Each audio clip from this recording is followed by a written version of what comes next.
Hello दोस्तों, नमस्कार है आप लोगों का वरुणिता स्टोरीज में। अगर कहानी पसंद आए तो please like share and channel को सब्सक्राइब करें। तो चलिए शुरू करते हैं आज की कहानी। एक बार की बात है, महात्मा बुद्ध अपने शिष्यों के साथ घूमते हुए वैशाली नगरी में पहुंचे। वैशाली को उस समय 16 महाजनपदों में एक महत्वपूर्ण जनपद माना जाता था, जिसकी ख्याति दूर दूर तक फैली हुई थी। यह नगरी परम वैभवशाली और हर तरफ से संपन्न थी। महात्मा बुद्ध के आने की बात पूरे नगर में फैलते देर न लगी।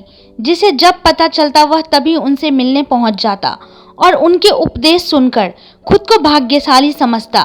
बुद्ध का चरित्र ही ऐसा प्रभावशाली था कि उनसे प्रभावित हुए बिना कोई नहीं रह सका। उस नगर की गणिका और राजनर्तकी आम्रपली भी बुद्ध से मिलने की इच्छुक थी। वह खुद महात्मा बुद्ध के पास चलकर आई और उन्हें अपने घर भोजन के लिए आमंत्रित किया। उसने इतने सरल और प्रेम भाव से बुद्ध से विनती की कि बुद्ध मना नहीं कर सके। जब यह बात उनके शिष्यों को पता चला कि महात्मा बुद्ध ने एक गणिका का आमंत्रण स्वीकार किया है, तो सबने इसका विरोध किया। महात्मा बुद्ध ने बड़ी सरलता से अपने शिष्यों से कहा, मैंने तो उसकी प्रेम भावना देखी।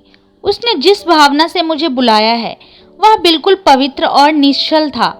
वह आज मुझसे मिलने एक गणिका बनकर नहीं, बल्कि एक भक्त भाव से आई थी।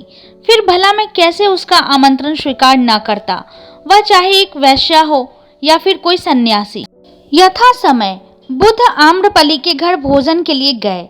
वह पहले से ही भोजन की सारी व्यवस्था करके भगवान बुद्ध के आने की राह देख रही थी। मन में यह विचार भी आ रहा था कि कहीं बुद्ध अपनी बात से मुकर न जाए। इतने बड़े सन्यासी भला क्यों एक वैश्या के बुलाने पर उसके घर आकर भोजन करेंगे। परंतु जैसे ही आम्रपली ने बुद्ध को अपने घर आते देखा, उसकी प्रसन्नता का ठिकाना न रहा। वह दौड़कर दरवाजे पर गई और उनका स्वागत किया। खुद अपने हाथों से भोजन परोसा और उनकी आवभगत की।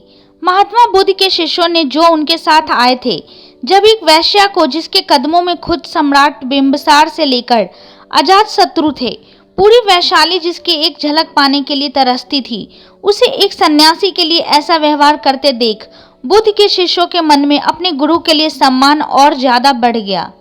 आम्रपली ने महात्मा बुद्ध के व्यक्तित्व के बारे में जैसा सुना था, उनसे मिलने के बाद वह उनसे उससे ज्यादा प्रभावित हुई और उसी समय वह बुद्ध की शरण में चली गई। अपनी सारी संपत्ति वह बौद्ध मठ के नाम करके आजीवन भिक्षुक बन गई। तो दोस्तों, आई होप कि आप लोगों को यह कहानी पसंद आई होगी तो प्लीज़ वीडियो को लाइक कीजिएगा, शेयर कीजिएगा और चैनल को सब्सक्राइब कीजिएगा। आगे मिलूंगी मैं ऐसी ही कोई नई कहानी के साथ। जब तक के लिए बाय बाय। स्वस्थ रहिए, मस्त रहिए।